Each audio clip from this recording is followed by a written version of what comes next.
Buenas tardes, amigos. Muchas gracias por estar una vez más con nosotros, que va a ser la última noche de la temporada 2021-2022.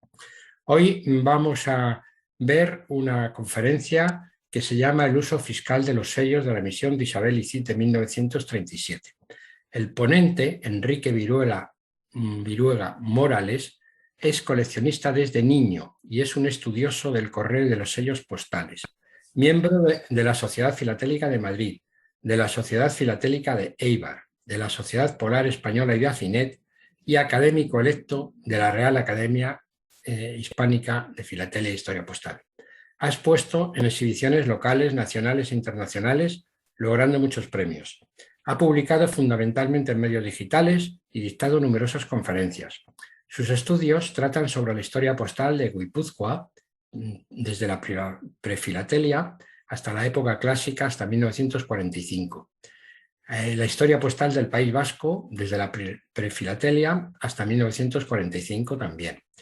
Las relaciones postales de España con Inglaterra e Italia, el periodo Alfonso XIII, la historia postal y estudios de sus emisiones básicas. Actualmente se centra en la historia postal de Bilbao, el desarrollo temático de la Guerra Civil Española y el estudio de la serie y uso de cifras Cid e Isabel de 1937. Pues muchas gracias, Enrique, y cuando quieras, pues puedes empezar con tu charla. Muy bien, pues buenas tardes a todos y gracias por haber venido, ¿no? Bueno, vamos a iniciar esta sesión o jornada juntos, que es el uso fiscal de los sellos de la emisión de Isabel y Cid de 1937. He querido, cuando me propusieron hacer esto, he querido centrarme en algún tema que no hubiese sido tratado anteriormente en gran medida, y hablando de los sellos fiscales, la utilización de sellos postales. La utilización de sellos fiscales como sellos postales es algo que hemos visto escrito y usualmente suele aparecer en colecciones de historia postal o en exposiciones de filatelia fiscal. El caso de la utilización de los sellos postales dentro de los documentos fiscales y el poder ver cómo explicamos, cómo vemos las tarifas, cómo vemos el uso en este tipo de documentos es algo que yo por lo menos no tenía constancia de haber visto un trabajo presentado, escrito o que se haya expuesto, ¿no? Lo que vamos a ver hoy, de momento, es somero, pero tiene un alcance importante para mí, primero por la cantidad de documentos que presento, que es fruto de bastantes años buscándolos, y luego porque es importante también en la rama fiscal poder ver las tarifas, en este caso las tarifas fiscales de 1932 y su aplicación a los documentos fiscales. Intentaré en lo posible hablar o mantener el vocabulario fiscal, el grabado, los reintegros, abonados, que son palabras técnicas justo para este tipo de documentos, y iniciaros un poco la presentación, ¿no? El objetivo es, claro, demostrar la riqueza y variedad de documentos fiscales, sean enterofiscales o no, cómo se legalizaban ese tipo de documentos, cómo se grababan las transacciones económicas. Al final, el Estado, desde tiempos lo que ha hecho siempre es grabar para tener impuestos y pues para conseguir recursos económicos, ¿no? Ver la fiscalización del tráfico mercantil y de movimiento de mercancías y ver el pago de impuestos a través de sellos, que en este caso vamos a ver el uso de sellos de correos como medio de tributo, ¿no? Veremos documentos de tipo personal, como son los justificantes de buena conducta, referencias en individuos, salvoconductos, actividades económicas entre particulares, contratos de arrendamiento, pagos de arrendamiento, pago de cuotas de arrendamiento, y lo que serían las actividades económicas societarias entre empresas, avisos de aduanas, abonos en cuenta, cheques, reintegros, letras de cambio, bajas, nóminas, todo ese tipo de documentos. Para mí es esencial la legislación aplicable. O sea, no es complicado en esta época de la guerra civil qué legislación se le aplicaba. Fundamentalmente era la ley del timbre del 18 de abril de 1932, que luego veremos que se vuelve a sacar el 4 de mayo del 32 debido a unas ciertas modificaciones. Y seguirá habiendo modificaciones durante el año 32 y 33. Veremos que el uso de los sellos postales quedan habilitados para el franqueo desde la orden del 9 de noviembre de 1936 y veremos también que hay una finalización del uso de los sellos postales como fiscales desde la orden del 21 de julio de 1937, que sería desde el 1 de agosto del 37 cuando dejaríamos de ver los sellos postales como fiscales de una manera, digamos, seria, ¿no? Legalmente los timbres fiscales se autorizaron para su uso en el correo también, igual que los postales en documentos fiscales. Eso sí, solo para el territorio nacional. Para el extranjero pues no se podía, ¿no? Y veremos también que realmente se extendió en el tiempo el uso de los sellos fiscales, de los sellos postales como fiscales. El contexto de guerra, yo creo que un poco la dejadez del momento, pero también veremos que en el contexto de este tipo de uso de sellos postales como fiscales ya venía siendo desde el siglo XIX y será después de la guerra cuando todavía veremos documentos utilizando sellos postales como fiscales. Importante lo que he dicho antes, la ley del timbre del 32, la versión de 4 de mayo de 1932, es un documento básico, es un documento que tengo impreso y que es un documento de consulta para cada uno de los documentos, ¿no?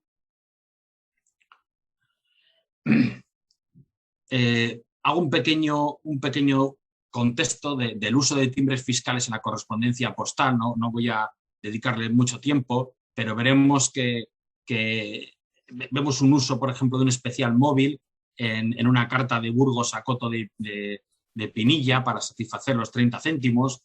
Esta carta me pareció muy curiosa y tiene llegada, es una carta circulada. Es curioso porque se franquea con 4 emisiones de 3 regímenes diferentes. O sea, tenemos Alfonso XIII, tenemos República y tenemos Estado español, ¿no? No se le puede pedir mucho más a esta cartita.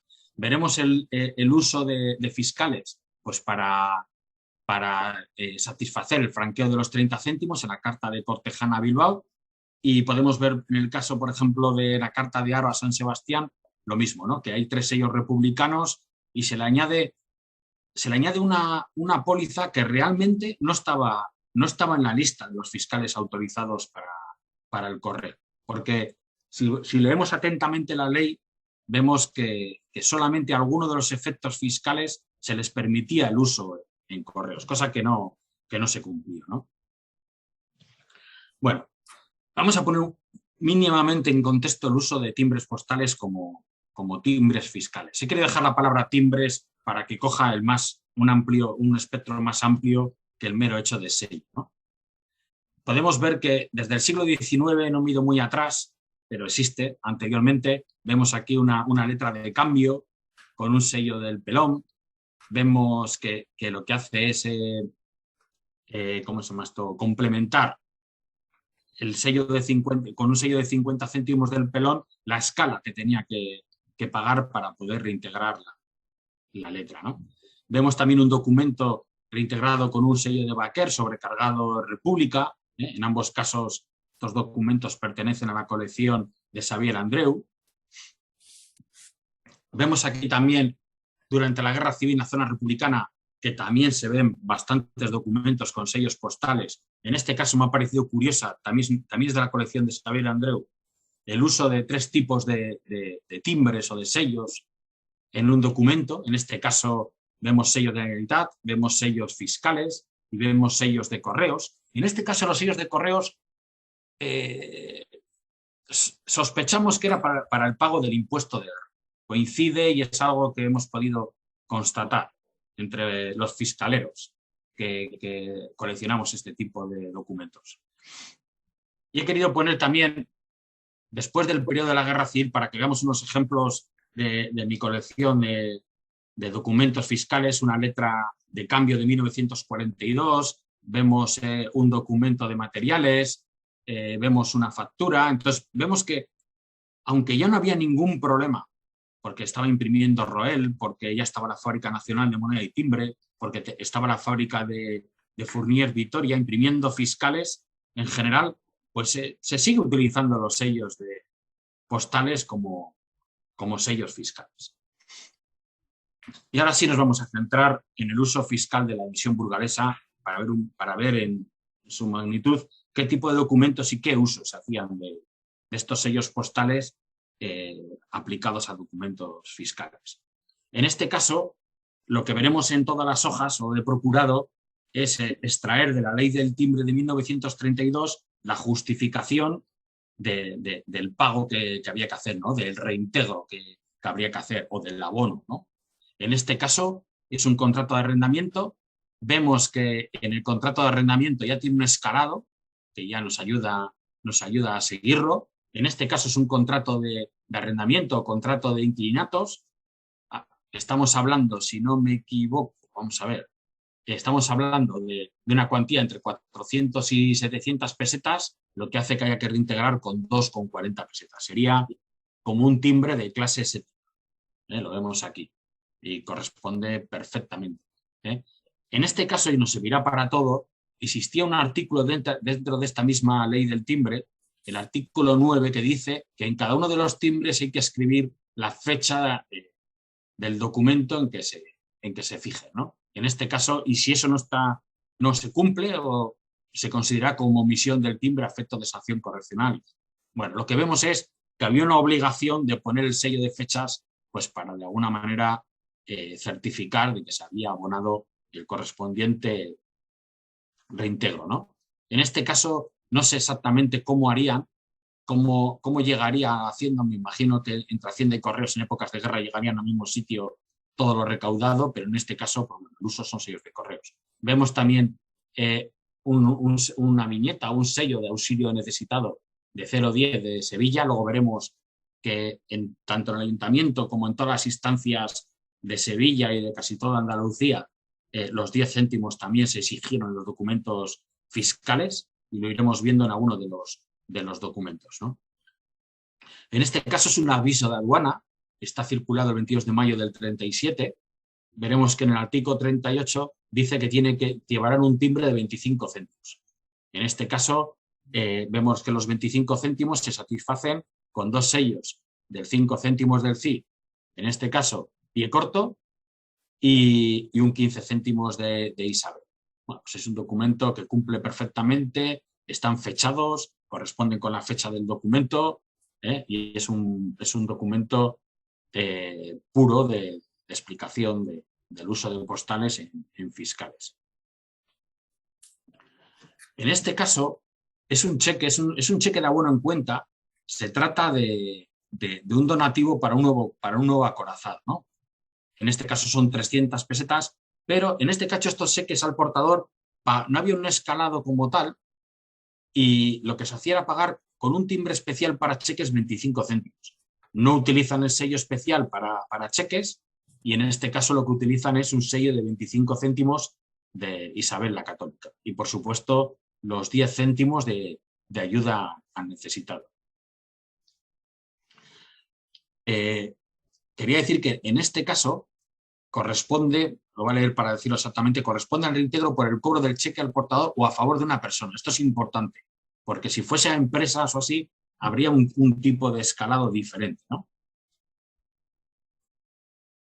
Vamos a ver, en este caso es una letra de cambio de iniciativa privada. A mí las letras de cambio me encantan, tengo una colección vajilla, y en este caso veremos que ya tiene un sello impreso, que ha sido, aquí vemos el número de control de la Fábrica Nacional de Moneda y Timbre. Una vez que llevan a la letra de cambio privada, le ponen el sello, le ponen su correspondiente numeración, y en este caso los 15 céntimos sustituyen a un especial móvil para el reintegro del cobro de letra. Digamos que en una letra de cambio tendríamos primero el escalado, que es el impuesto, la cuantía del efecto, que en este caso, por ser de menos de, son 99, son menos de 100 pesetas, sería de clase 12ª y son 0,20, que lo tenemos aquí, el 0,20, y sin embargo el 15 céntimos de Isabel la Católica lo que está haciendo es reintegrar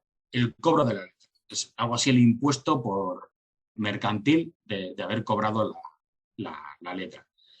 He querido poner en el tema de los 10 céntimos de auxilio, en este caso auxilio a desvalidos, estaba leyendo, he sacado un artículo del ABC del 3 de febrero de 1937, cómo hablan de lo recaudado del uso del sello de auxilio a necesitados. En este caso lo que hablan es, bueno, pues que han decidido no dar ya más dinero a la gente, que la gente puede ya trabajar, que existe trabajo y que el 50% de todo lo recaudado será para obras en Sevilla. Este y otros artículos que fui siguiendo en el ABC, entre enero, marzo, abril de 1937, demuestran que tanto ayuntamiento como autoridades están exigiendo que se añada un sello benéfico de 10 céntimos de diferentes tipos de auxilios en cualquier tipo de documento fiscal o postal, ¿no?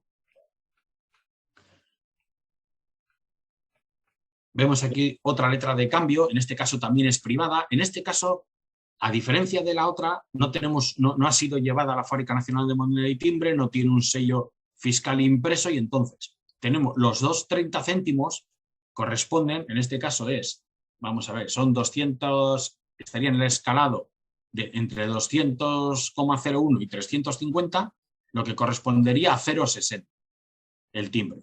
Y se satisface con 2 sellos de Isabel la Católica. Sin embargo, el reintegro sí se hace con un sello de especial móvil, que en este caso es un sello impreso en Roel, ¿no? Y además se añade el sello benéfico de 10 céntimos de auxilio a desvalidos. Me parece un documento muy bonito, es una pena que temáticamente todavía no se permita el uso de documentos fiscales, pero en este caso de Anís, la gitana, bueno, es un documento que a mí me gusta mucho y además sellos postales, un sello fiscal, una viñeta o sello benéfico, me parece un documento bonito y verdaderamente circular, ¿no? En este caso me parece muy curiosa también, primero porque se utiliza un bisectado para poder pagar los 15 céntimos, que lo que hace es sustituir en la letra de cambio al sello de reintegro. Se incluyen también 5 céntimos para el Ayuntamiento de Cazalla, es algo curioso, pues probablemente sería propio del Ayuntamiento, no he podido encontrar la justificación de ello, y en este caso además tengo tengo la carta y la factura donde se acompañaba la letra de cambio, o sea que se puede seguir completamente esta letra de cambio a cuenta de qué era, ¿no? Y aquí vemos curioso también, guía y timbre 80. Bueno, pues 80 aquí pago 40 y 30 15, pues no salen los 80, ¿no? Pero cobrar se lo cobró en la propia factura. En este caso, es una pieza de Xavier Andreu, es muy curiosa, es un protesto de letra. Es cuando alguien no ha pagado la letra o no la ha satisfecho, lo que hace es llevarla a juicio y solicitar el que se pague la letra, ¿no? En este caso hay un papel sellado de clase 11 de 0,15 más, y lo que se le añade son 1,25 más un 10 céntimos de 100, en total 1,50. En el propio protesto de la letra se puede leer que en este pliego debidamente reintegrado o no hallarse a la venta ni en las expendidurías ni en la representación de la tabacalera de esta capital papel de la clase correspondiente. Dicho de otra manera, como no tenía el 1,50 que se requiere para las denuncias para impedir la negociación de documentos de crédito y efectos al portador cotizables en bolsa, porque solo tenían ese 0,15, lo termina de reintegrar con 2 fiscales y un sello de 10 céntimos del CIF de color verde, ¿no? Me parece una pieza muy, muy curiosa, en este caso de 10 de junio de 1937. Este es otro bisectado. En este caso hablamos de un justificante de pago de arrendamiento. Estamos hablando de 103 pesetas. No sé por qué he marcado aquí los 50. No sé por qué he marcado aquí los 50. Me he debido equivocar, pero se le aplica el 0,15. Se le aplica la mitad de un sello de 30 céntimos. En este caso, el 28 de febrero del 37. O sea, estaría dentro del tiempo de permitir el uso de sellos postales como fiscales. Este otro documento es una baja de contribución industrial, es uno de los últimos documentos que he adquirido. En este caso dice que se fijará el timbre móvil de 25 céntimos de clase décima. Bueno, pues en lugar de meter un timbre móvil, lo que se hace es poner un sello de Isabel, la católica, de 25 céntimos, que de alguna manera lo que está haciendo es regularizando, abonando con 25 céntimos un expediente administrativo, ¿no? Veremos que es lo establecido en el artículo 32, expedientes administrativos, capítulo 3, título 2 de la ley del timbre del 32. Quiero decir que siguiendo la ley del timbre, siguiendo toda la parte de tarifas fiscales de esta ley del timbre, se sigue muy bien y se puede documentar muy bien todo este tipo de documentos administrativos y fiscales, ¿no? En este caso es un justificante de buena conducta, que supongo que hubo muchos en aquella época, para una vez terminada la guerra, pues tener un documento que diga que eras buena persona y habías colaborado. En este caso, la ley del timbre lo que establece es que sea un timbre de 3 pesetas, de clase séptima.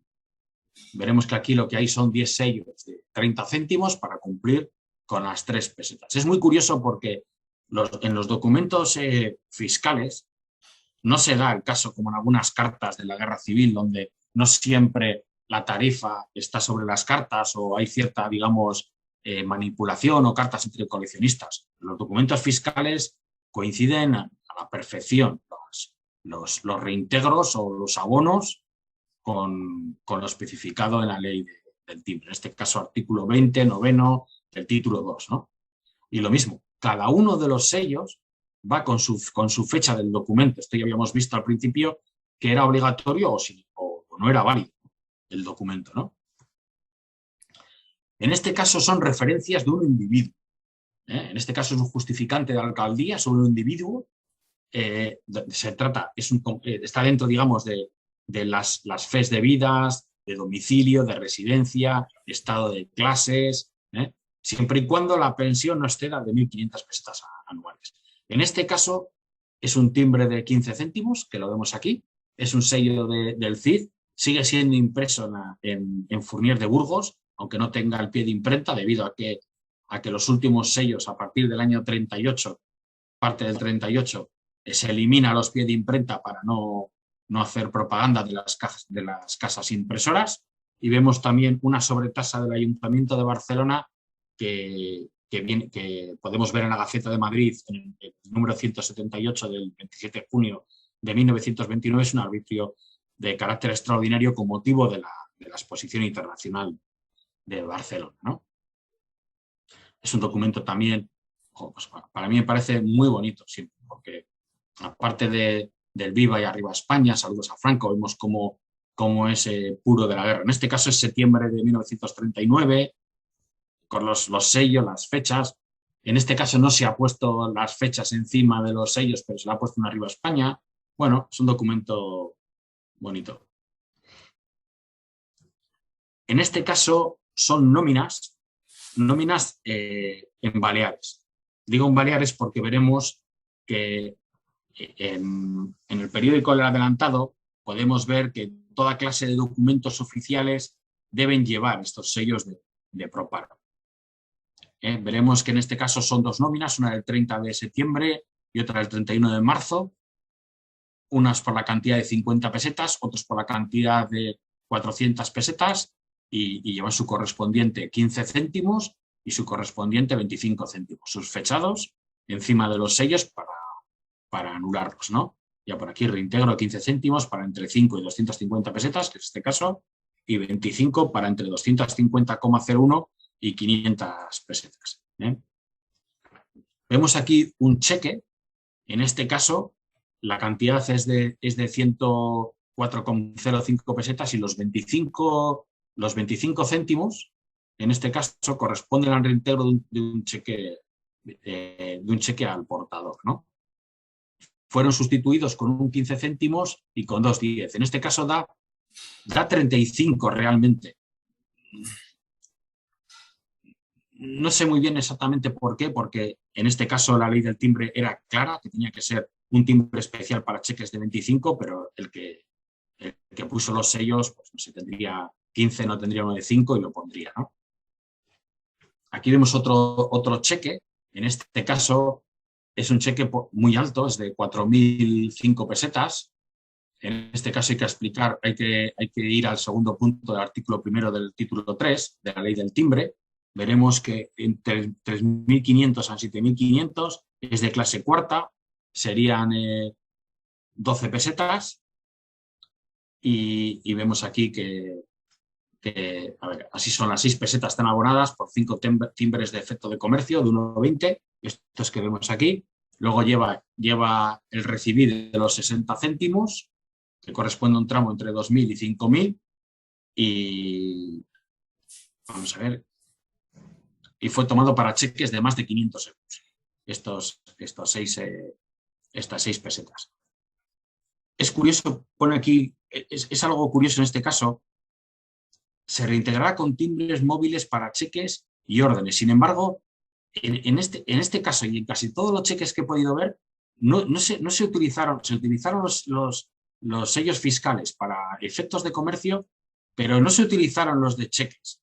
No sé si en este momento ya empezaban a ser sustituidos por los de efectos de comercio en general, y luego veremos que en algunos documentos finales que ya los especiales móviles vienen a cubrir todo el espectro de los sellos fiscales. En este caso es un recibo de reintegro parcial por un valor de 200, en este caso 200 0,1 a 3,50, serían 0,60, se satisfacen con 2 fiscales de 25 y con un sello de 10 céntimos del CIF, que da exactamente lo que sería, ¿no? Viene con arreglo al artículo 138 para efectos de comercio.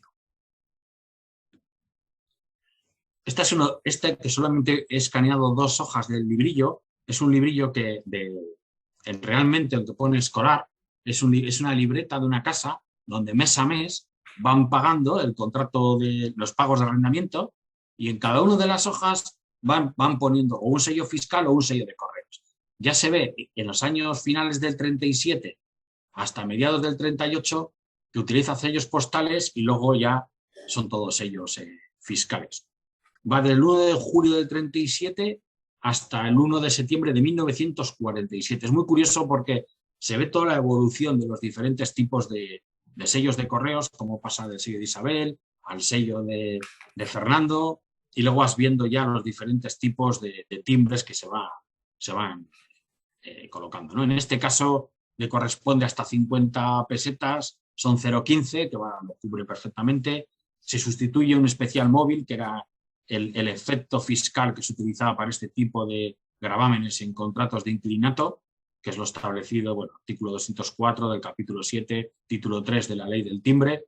Esto se lee para aquellos que luego lo veáis, hay que ir siempre al título, del título luego vamos al capítulo y del capítulo vamos al artículo. Yo lo he puesto en sentido contrario pues, para facilitar el encontrarlo, ¿no? En este caso se trata de un salvoconducto, no está sujeto por la ley del timbre, en este caso. Las 10 pesetas han sido abonadas con 2 sellos de 4 pesetas de Isabel la Católica, cosa importante en aquella época, y un sello de 2 pesetas de la misión del autogiro de Juan de la Cierva, y ambos valores están impresos por Fournier de Burgos, ¿no? En este caso está expedido por la autoridad militar. Lo que he podido encontrar es que el impreso tenía un precio de 2 pesetas y el resto, los 8, eran para la suscripción al ejército, ¿no? Un documento curioso. Las conclusiones, bueno, estos hasta aquí todos los documentos que he podido mostraros, que no son muchos, pero que de alguna manera nos demuestran la cantidad de diferentes documentos de diferentes tipos y diferentes sellos que han sido utilizados como fiscales en los documentos administrativos o fiscales. Las conclusiones que he podido llegar, bueno, pues que anterior a la guerra civil también se habían usado sellos postales en documentos fiscales, pero mucho menos que durante la guerra. Que el uso de sellos postales se alargó en el tiempo más allá de primeros de agosto del 37. Bueno, yo tengo cartas hasta casi del año 50 con sellos postales como fiscales. Que se usaron timbres fiscales no autorizados en la orden de noviembre de 1936. En esto quiero decir en correspondencia postal. Hemos visto que algún tipo de timbre que no estaban en la lista de la orden. Es curioso que no se conoce ningún caso en que un documento fuera rechazado o que se haya tasado porque se ha reintegrado con sellos o timbres que en principio no fueron adecuados. O sea, no he visto ningún documento fiscal que al utilizar sellos de correos después de agosto del 37 se hayan tasado y se hayan reclamado los sellos fiscales. O sea, se permitía. Que las tarifas de la ley del timbre del 32, sus correcciones y actualizaciones, porque hay bastantes, del 32 al 36 hay bastantes llamadas. Quiero decir aquí que la ley del timbre del 32, publicada el 4 de mayo, es la base. Si en algún caso no nos coincide, hay que seguir buscando cada una de las actualizaciones o correcciones que han ido habiendo durante los siguientes años para ver exactamente cuál es la que le aplica. Que los sellos benéficos emitidos por autoridades militares y civiles fueron de obligado uso en recibos, contratos, letras de cambio, talones, cheques, etcétera. O sea, por lo menos en Sevilla y en Extremadura he podido encontrar en periódicos, y en Palma de Mallorca he podido encontrar referencias a que es obligatorio el uso de este tipo de sellos benéficos, y también que se observa una escala gradual en el valor de los sellos benéficos en la serie de actos y documentos. Quiero decir con esto que, al igual que hay un escalado, he visto que en los sellos benéficos, por ejemplo, de Proparo, dependiendo del valor de la nómina, tendré unas 10 nóminas aproximadamente, dependiendo del valor de la nómina, se ve que hay un escalado gradual en que el sello benéfico también escala, ¿no? Entonces, bueno, me ha parecido también un tema curioso, ¿no? Bueno, todas las piezas que os he mostrado pertenecen a mi colección, a excepción de las de Xavier Andreu, que ya lo he dicho durante esta pequeña charlita. Y aquí está mi mail, por si alguno tiene alguna pieza que quiera compartir conmigo, pues porque si en algo he aprendido al hacer esta pequeña conferencia, este pequeño opúsculo de documentos fiscales, es que ahora mismo queda por aprender y queda por hacer. Y entonces, pues bueno, esto era un poco lo que quería compartir con todos vosotros.